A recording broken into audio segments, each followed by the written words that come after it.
Hi everyone, and welcome back to the PokeTamer channel, where we buy and sell Pokemon cards on eBay. This isn't a business, and I don't take it too seriously. It's just a fun hobby where I see if I can turn a profit whilst enjoying the nostalgia of Pokemon. As you can see on screen today, we're opening up this package, a giant shoebox. Hopefully it's full of cards and not shoes. So let's talk numbers. It cost me £1,000, £32. It cost me £32. Plus £3.50 for postage, for a total of £35 and 50p, or roughly $44. And stick around to the end of the video because I'm trying something a little bit different today. I'm excited for that, and I'm excited to open up this package, so let's jump straight in. Whilst I'm opening up this package, I just want to say a huge thank you to everyone who's subscribed recently, and an even bigger thank you to those of you who've been here from the start. If you're enjoying this video, then please think about giving it a like and drop a comment to let me know your favourite card from today's package. And here we have it, a beautiful vintage tin. As you can see, it's seen a lot of love throughout the years. But this is a Topps Pokemon tin from about the year 2000. And fun fact, I actually have my own one of these from when I was a kid, which again has seen about as much love as the one we've purchased. And I actually use mine to store a bunch of junk. It's just got some top loaders in, and some old cards, some fake cards. And yeah, let's hope that what's in the one we've purchased is slightly better. And here we have a massive amount of bulk vintage Pokemon cards. According to the listing, there's roughly over 200 cards in this bundle. And now if we get back to the pricing, I spent about £35 on it. And so £35 on 200 vintage cards is about market price. It's sort of what you see when you browse eBay. You'll find auctions of cards this size going for roughly the same price. It sort of works out about 18p per card. That said, I don't fully know what's in here. The eBay photo showed the tin, and they showed a big, messy pile of Pokemon cards in front of it. So I could only sort of see the cards on top. And also, the seller was not a Pokemon card reseller. They just sold random stuff. They had a real mix of things in their history. And because of that, there's a little part of me that's hoping for maybe some hidden treasure in here. Realistically, I'm not expecting any holo cards. Even someone not into the hobby knows that the holo cards are the pricey ones, so I would have expected to see them front and center in the photos.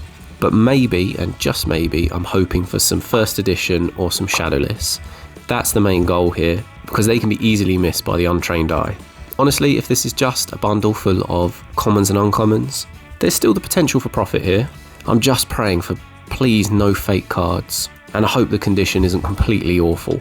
But anyway, let's dig in and take a closer look. As you can see, they have decorated the inside of their tin beautifully, but we'll move this over to the side quickly. And we also have this little bonus sticker here of an Electrode from the Merlin sticker collection, number 170. But I think, yep, let's just go straight through this big stack of cards. I'll keep an eye out for any fakes as I go through, and I'll try and get through these as quickly as possible. So first card, we have a Magmar from Fossil, an Onix from base set, a Diglett from base set, a Paris from Jungle, a Dratini from Rocket, an Abra from Rocket, an Execute from Jungle, a Tangler from base set, a Goldeen from Jungle, a Coughing from Rocket, a Dark Jolteon from Rocket. That's a nice card.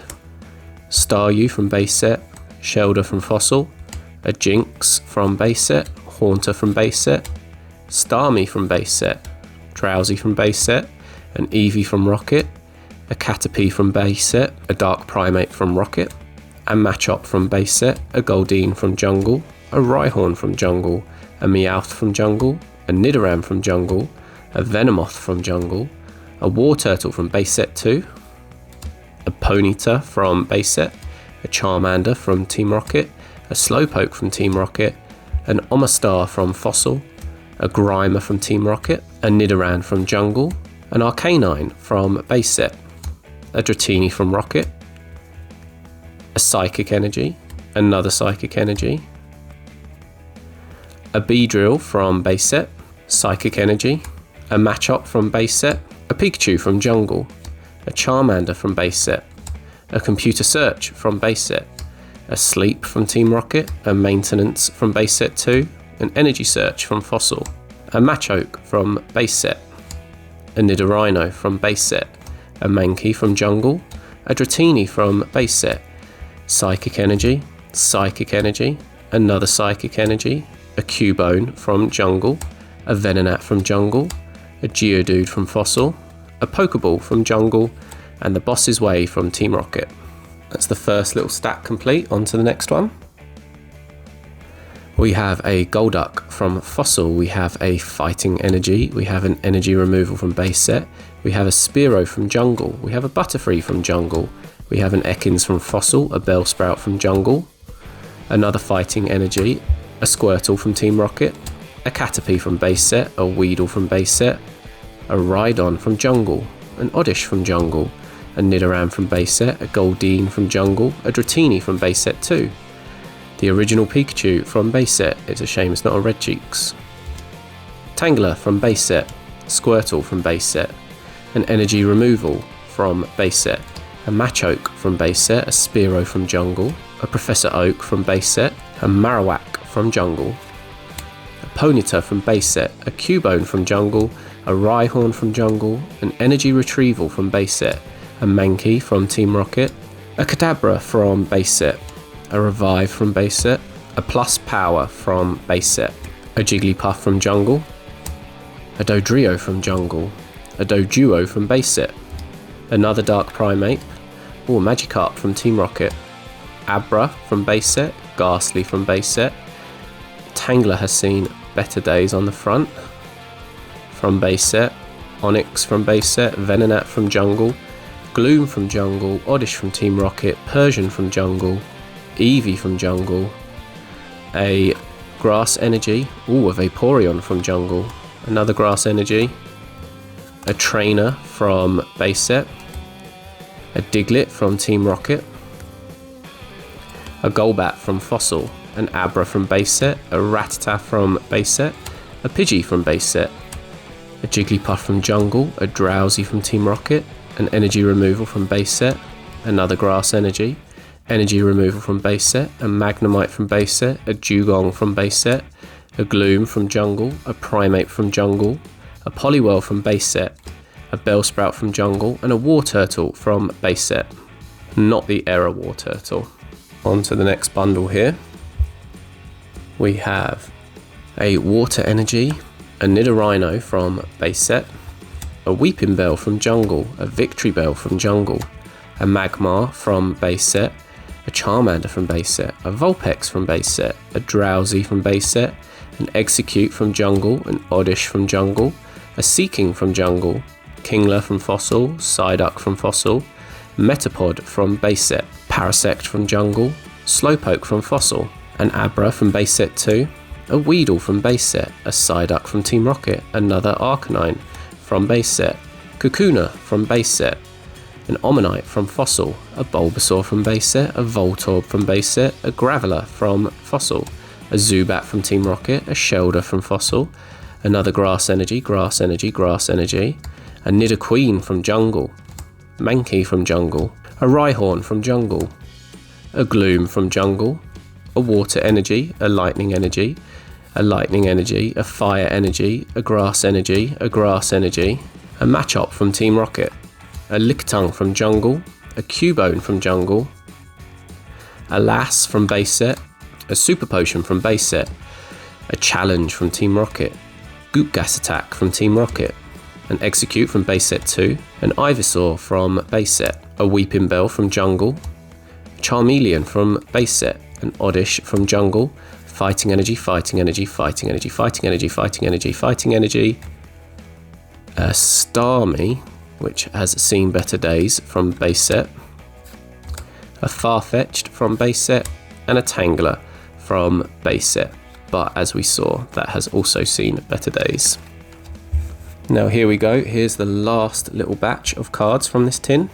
We have got a Mankey from Jungle, a Jinx from base set, a Fire Energy, Fire Energy, Fire Energy, Grass Energy, Grass Energy, oh no, so no, not all energies, that's fine.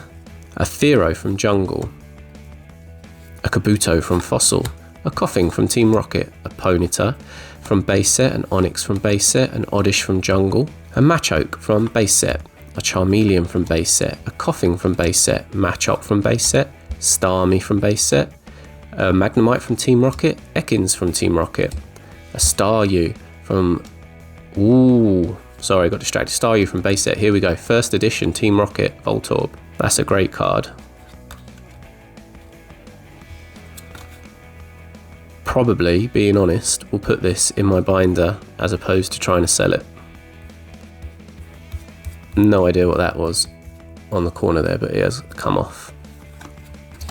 A Bulbasaur from base set, a Rapidash from jungle, a Taurus from jungle, a Farfetch'd from base set, a Bellsprout from jungle, a Poliwag from base set, Rhyhorn from jungle, Rattata from base set, Bellsprout from jungle, Drowsy from base set, another original Pikachu, Yellow Cheeks again, Ponyta from Team Rocket, Magikarp from base set, an Electrode from jungle, Zubat from fossil, Seal from base set, a Bellsprout from jungle, a Spearow from base set 2, a Seal from base set, a Staryu from base set, Charmander from Team Rocket, a Grimer from fossil, or Slowbro from fossil, Tangela from base set, and what a card to finish on. Look at that, a Fossil Sandslash. As we all know, my favourite Pokemon.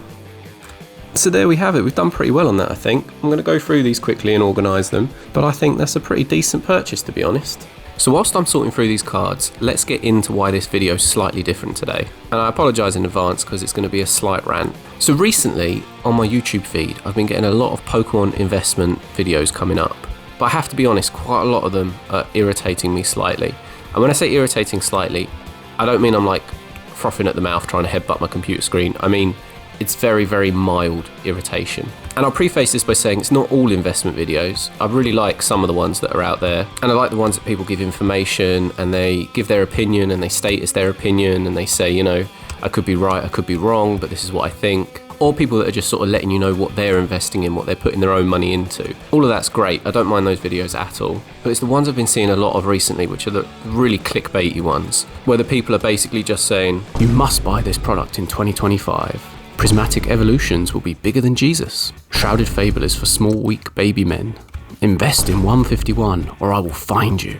You got a small dick and nobody loves you. Evolving Skies. I could do this all day, and clearly I'm very good at coming up with YouTube titles. If anyone needs any help, give me a shout in the comments. But I get it, you have to be clickbaity with your titles. It's what draws people in, it's what grabs attention, everyone does it. But my main issue is the people that present their opinion as fact. They jump on the camera and they just talk like what they're saying is absolute fact, 100% correct, and they have zero evidence to back it up, and it's just sort of leading people astray, because they might be saying to invest in a certain product, might be saying to do a certain thing, and it's literally just come off the top of their head, they're saying that, they don't actually know. So yeah, like I say, I've been seeing lots of videos like that recently, and it's been ever so slightly annoying, but it did get me thinking, I can be quite guilty of that myself, because in my videos, I've been saying, if you're going to sell a bunch of cards, sell them in a binder over selling them loose or in tins, because they sell better in binders. But actually, where is my proof for that? Because I've sold a few binders in this Profit and Loss series and they've done quite well. It's usually taking cards from different packages I've bought, combining them together, then selling them. So there's no real proof there, there's nothing to back up my claims. So that's what we're doing in today's video. I'm literally going to take the cards that I pulled out of this tin, I'm going to put them straight in a binder and we're going to sell them immediately. And then the whole goal is if we can make more money selling in the binder than we paid for them loose in the tin. And I know to test this theory we should probably do it more than just once. We should be doing this with most packages and seeing if there's a consistency with the results. But honestly, it's just a bit of fun. So I'm going to do it this way, and please nobody yell at me. I mean, because at the end of the day, this binder that we make, we could sell it on eBay 12 times and we'd probably get 12 different prices for it.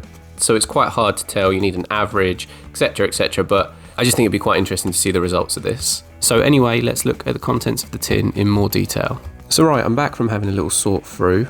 These are the cards I deemed too damaged to do anything with. As you can see, they've all got this sort of whitening on them. This one I think has it on the back up here. The Farfetch'd has a little bit here. The Diglett obviously has a little bit there. The Kadabra has it on the back, and the Starmie has it on the front. But anything like that, it's too far gone to even call the card heavy play, so these ones are write-offs for me. But yeah, like I said, we didn't do too badly. So base set, this pile here, we had a total of 80 cards, and I think it was 3 rare cards, which 2 of them are trainers, but that's not too bad to be honest in base set for non-holos. And then we had 28 uncommon and 49 common. And then jungle we had 59 cards, and we actually had the most rare cards in here. We had 5, and they were all decent rare cards as well. They are all non-holo Pokemon cards, so that's quite nice. And then we had 17 uncommon and 37 common. Then fossil we didn't get any rare, but we had 8 uncommon and 11 common.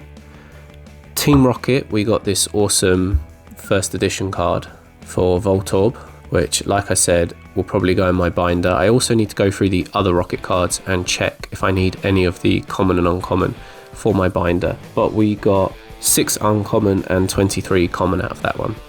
Then base set 2, we only got 3 uncommon and 3 common. And then we had 36 energy cards. So all in all, not too bad. But like I said, I'm going to quickly check my binder and see if I need any of these.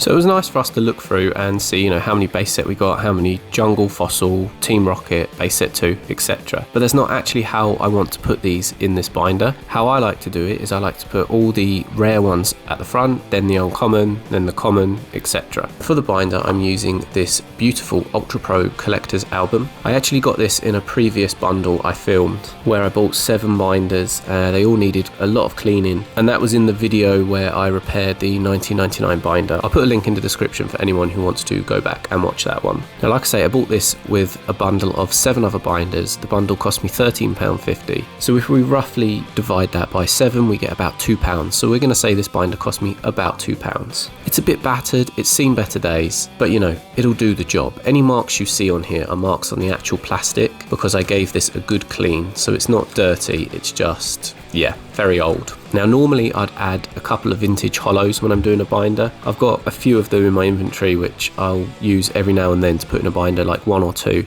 just to make it a bit more enticing, just to attract people in to the listing on eBay. But for this video I'm literally sticking to what we've pulled. Now I think this binder can only hold about 180 cards, so we won't even use everything that's here. Now for the eBay listing, I'll photograph every page of the binder. The main photo will be the first 2 pages, so obviously like I said, the rare and uncommon, as they'll be the most enticing, and if people are just scrolling through eBay, that'll be what they see first, and that'll bring them to the lot, and then they can look at the other pictures. In the description, I'll clearly state the cards are in a heavily played condition. I'm pretty confident I can say all of these are heavy played or better, because I removed the worst cards from the bundle. I'll probably say in the description, they spent most of their life in a tin, being battered about. I'll be as honest as I can. Sometimes I'm overly harsh on the cards, but I never want to sort of disappoint people with their purchase. I'm never trying to scam or trick people. I just don't see the point. Like I say, this is just a fun hobby I have. It keeps me interested and active in the sort of Pokemon community, and I don't have to remortgage my house chasing hit cards from modern sets. As for the price of the listing, I'd normally start it at just under what I paid. So say this cost me £35, I'd probably start this at £25. So if I only got 1 bid on it, it wouldn't be the end of the world. I've only lost £10 on it. But for this video, let's spice it up a bit. I'm going to start at 99p. Someone might be able to grab a bargain. They might get a binder for 99p full of all these cards, but fingers crossed it gets bid up and we get a decent amount for it. I'm going to set it as a 5-day auction. I usually like to go for 7-day auctions to give it as much exposure as possible and to give people the chance to find it. But due to timings on this video and trying to get this edited and out by next Friday, I'm going to do a 5-day one.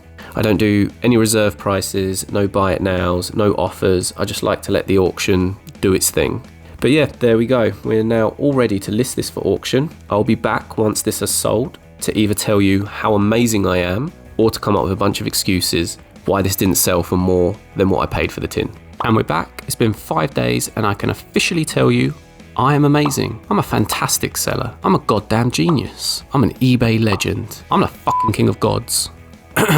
Sorry about that. So yeah, it sold for more than we paid. It actually sold for a lot more than what we paid for it. If you remember, we paid a total of £37.50. That's including what we paid for the tin, that's including postage, and that's including the £2 for this binder. And I can reveal the final price was £104, which is about $125, and that's an absolutely crazy amount for this binder. I was literally thinking it would go for maybe £50 and we'd make a little bit of profit on this, but as it turns out, we have made £66.50p profit, which is roughly $80 profit. And I'll be honest, I think it's sold for more than what it's worth. I definitely wouldn't pay that much for this binder. But at the end of the day, everyone on eBay is an adult. They earn their money. They can spend it however they like. I hope they enjoy the cards. I did actually take a look at the buyer's eBay profile, and they sell a lot of single cards, quite a lot of vintage as well. So I'm assuming they're just going to break this up and sell all the cards individually. So fair play to them. I just do not have the patience to sell all of these cards individually. Like I say, I'm not looking to quit my job and become a Pokemon card reseller. I'm just doing this for a bit of fun, and it's definitely not fun to me to wait 6 months for a Caterpie to sell for 99p. So I've got nothing but respect for people who run businesses like that. Also, shout out to the guy who offered me £100 after this listing just went live. When I first read that, I thought that's crazy money. I said to him politely, I don't think the binder's going to sell for that much. You should just give the auction a go. As it turns out, he was spot on, so fair play to him too. As you can see, we also have these cards left over. As you know, we only put 180 into the binder, and there was 220 or more in the tin. So we've really not done too badly out of this. We've got the extra cards, we've got this lovely sticker, we've got the beautiful vintage tin, and we got £66. All in all, we can't complain. Now, is this definitive proof that it's better to sell cards in binders? Not really, to be honest. There's lots of variables come into it. Lots of reasons it might not be the same result every time. I back myself, and I back this way of selling. I think it's a good way to sell, but at the end of the day, it's just my personal opinion. But if there's one thing we have learned from today, it's that